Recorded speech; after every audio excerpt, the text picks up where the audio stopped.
Hare Krishna, Krishna Krishna, Hare Hare, Hare Rama, Hare Rama, Hare Rama, Hare Rama, Hare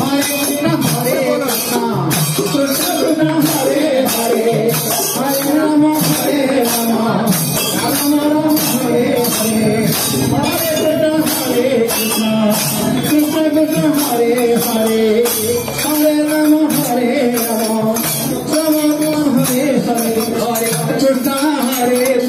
Krishna Krishna Hare Hare Hare Ram Ram Ram Hare Hare Krishna Krishna Krishna Hare Hare Hare Ram Ram Ram Hare Hare Hare Krishna Krishna Krishna Hare Hare Hare Ram Hare Hare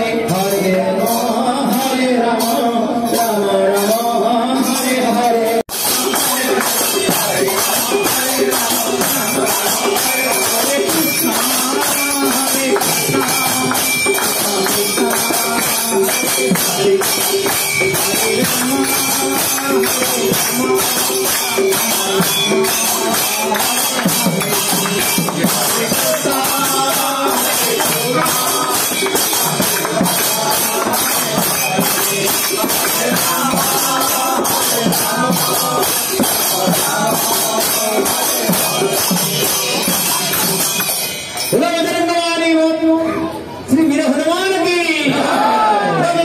Shri वीर हनुमान की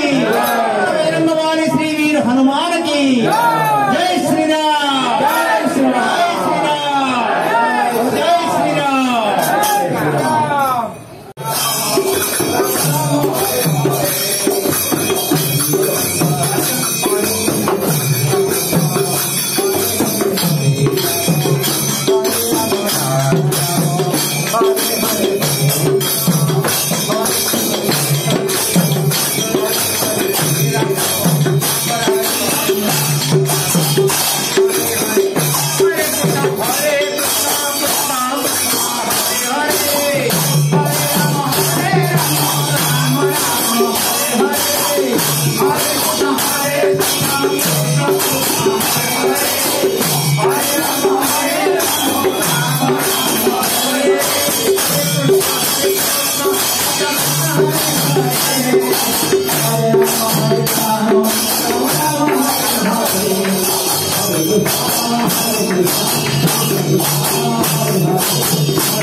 जगन्नाथ स्वामी की जय, स्वामी की जय, सुभद्रा की जय, सुदर्शन चक्र की जय। पुनः आनंद द्वारे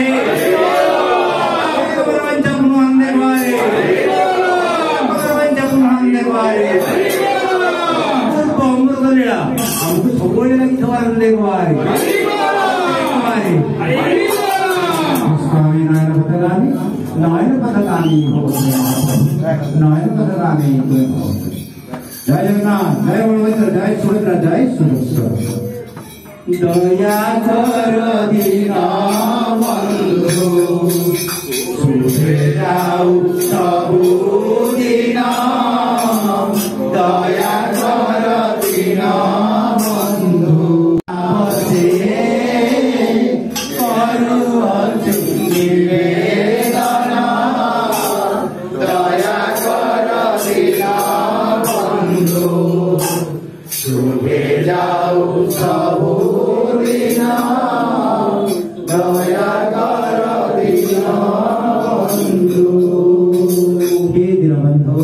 आज 2024 मसीहा जनवरी 1 दिन नुआ वर्षे आम अनुरोध करजोड़ अनुरोध रक्षा करूँ ये संसार को रक्षा करूँ आम आनंद रहा दिखती समस्त प्रकार रोग व्याधि खंडन हो जाऊ समस्त अरोग्य आरोग्य समस्त कमी बंचित रही संसार मंगलमय हम ये आज आपण चरण नतमस्तक प्रार्थना कर जय जगन्नाथ जय बलभद्र जय सुभद्रा जय सुदर्शन बलभद्र स्वामी की बलभद्र स्वामी की बलभद्र स्वामी की देवी सुभद्रा की देवी सुभद्रा की देवी सुभद्रा की चक्रराज सुदर्शन की चक्रराज सुदर्शन की चक्रराज सुदर्शन की श्री जगन्नाथ स्वामी की श्री जगन्नाथ स्वामी की श्री जगन्नाथ स्वामी की उत्कल सांस्कृतिक समाज के सांस्कृतिक समाज के सांस्कृतिक समाज के उत्कल सांस्कृतिक समाज का समस्त परिवार वर्गों को एवं समस्त ऑफिस बेयर्स एग्जीक्यूटिव मेंबर्स को उत्कल सांस्कृतिक समाज पुणी आपण मानक अनेक अनेक इंग्राजी नववर्षर